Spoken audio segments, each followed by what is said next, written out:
Tusimamishe hapo mkofe trefu. Haya. Karangu, unajua mahali kwingi tumeenda. Na ile mambo mengi tumefanya. Endelea. Asante sana. Asante sana Mankush. Bwana Yesu asifiwe. Kwani huku ni wapi? God is good and all the time. God is good. Naitwa Karangu wa Muraya. Nimeokoka na mpenda Yesu kama mwokozi wa maisha yangu. Daktari Muremi ni rafiki yangu sana wa karibu. Hata kama huwa tunafanya huduma moja.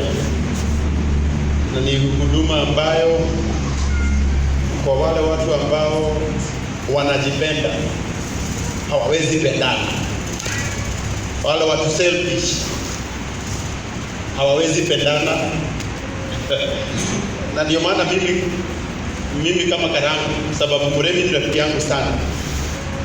Na ile kazi ambayo wanafanya ni kazi ya Mungu. Saa zingine hata mimi nikienda huko nipate mgonjwa, huwa napigia Muremi. Naambia Muremi, hapa kuna ile kazi yako. Na yeye akienda mahali apate kuna mtu hana nyumba, huwa ananipigia ananiambia, Karangu, hapa kuna kazi yako. Na leo nimekuja kusherehekea na brother yangu hapa. Sababu Mungu amemwezesha kuokoa mioyo. Na kwa wale ambao hawaelewi hii huduma vile inakuanga. Hii ni huduma ambayo tulipewa na Mungu bure. Na hii ni huduma ambayo huwezi iendeleza hapo kama huna watu wa kulia na kama huna Mungu kwa hiyo huduma. My brother Muremi, Mungu akubariki sana. Mungu akubariki. Na mara ya tatu kama mkolino nimesema, may God bless. Pigieni huyu jamaa makofi mazuri.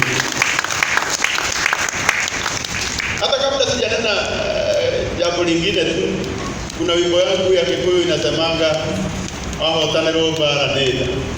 Mimi sijui ni kwa Kikuyu hapa ni wangapi, lakini hiyo hata kama wewe hujui utasimama tu upige makofi, tutaimba tu na wewe. Na kama DJ umeipata wao tanero bara niki nenda. Hiyo hapo nenda. No, sababu sikupewa nafasi ya kuitafsiri kwa Kiswahili. Leo tu mwache tu niimbe kwa Kikuyu. Hiyo kama DJ umeipata.